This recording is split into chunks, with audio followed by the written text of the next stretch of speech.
Hello guys, good morning. Welcome back to my channel. This is Travel Discoveries. I'm back again.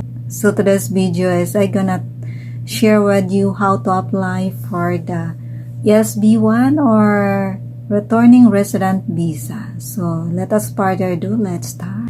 One of our viewers that was commenting about how to return in the US as a returning resident. So here we are now. So I went already here in the website of the US Embassy, but this is US Embassy Philippines. This is all about on visa, so it's still related. I went to the website of the US Embassy Philippines. So I went now in the travel.state.gov or the US Department of State Bureau of Consular Affairs. So as you see it, we are here now in the returning visa or SB-1 or returning resident visas. So this is for those applicants that they wanted to go back in the US.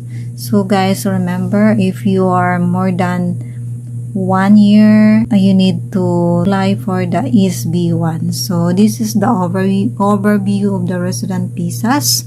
So according to the US Embassy or the travel.state.gov, for the returning resident visas overview, about returning resident visas, step 1, qualifying for returning resident status, required documentation, required fees, and step 2, immigrant visa application and documentation.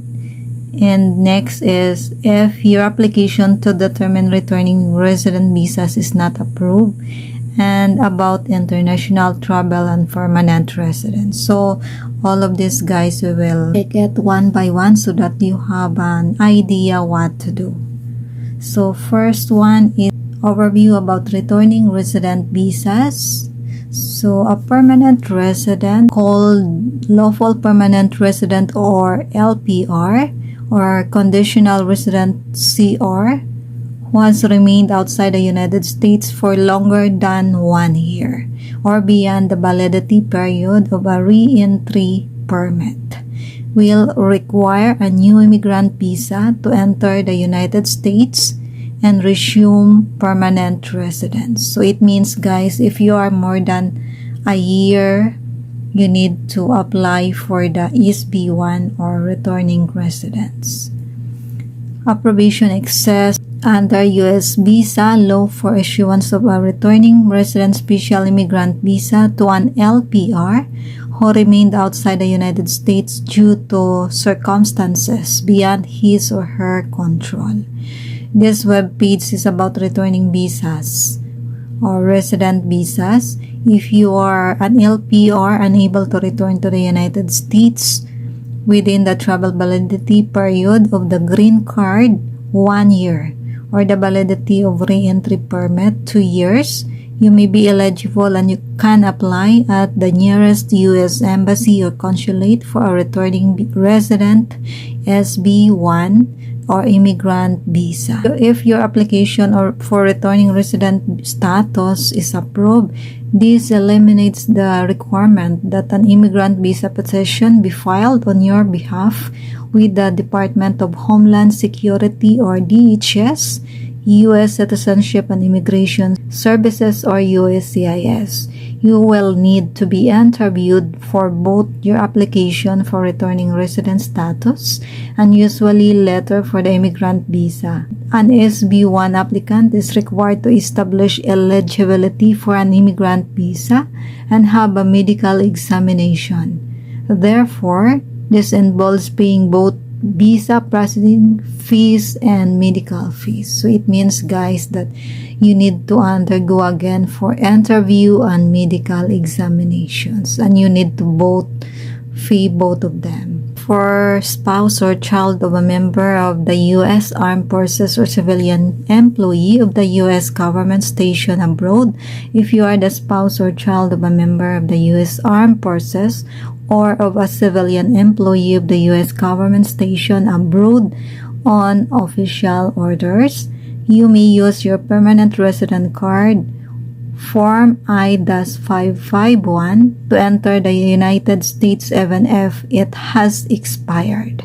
Therefore, you would not need a returning resident or SB-1 immigrant visa as long as you.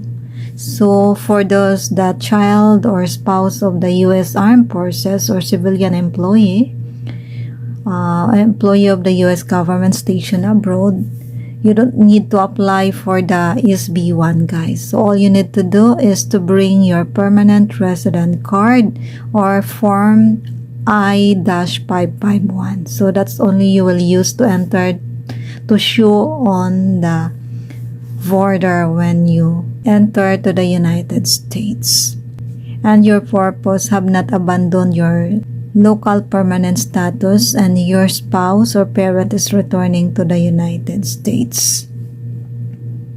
The first one that you need to do is step 1 is qualifying for returning resident status under provisions of immigration law. To qualify for returning resident status, you will need to prove to the consular officer that you had the status of a lawful permanent resident at the time of departure from the United States. Second, departed from the United States with the intention of returning and have not abandoned this intention. And third is are returning to the United States from a temporary visit abroad. And if the stay abroad was protracted, this was caused by reasons beyond your control and for which you were not responsible. This is the required documentation. When applying for a returning resident or SB-1 immigrant visa, you should submit the following forms and documents to the U.S. Embassy or consulate where you will apply. First is a completed application to determine returning resident status, Form DS-117. Second is your permanent resident card or Form I-551. And the third is your re-entry permit if available. You must also submit supporting documents that show the following. First, dates of travel out of the United States, for example, airline tickets, passport stamps, and etc. Second is proof of your ties to the United States and your intention to return, for example, tax returns, and evidence of economic, family, and social ties to the United States. And third, proof that your protracted stay outside the United States was for reasons beyond your control, for example, medical incapacitation, employment with a U.S. company, or etc. A consular officer will review your application and supporting documents to determine whether you meet the criteria for returning resident or SB-1 status. If you do, you must be eligible for the immigrant visa in all other respects in order to be issued a returning resident visa or SB-1 immigrant visa. Required fees. The following are the required fees. First is application to determine returning resident status, Form DS-117. So they have fees, guys, for the current Department of State fees. So we can check it. So we need to click this fees, how much you will pay. Okay.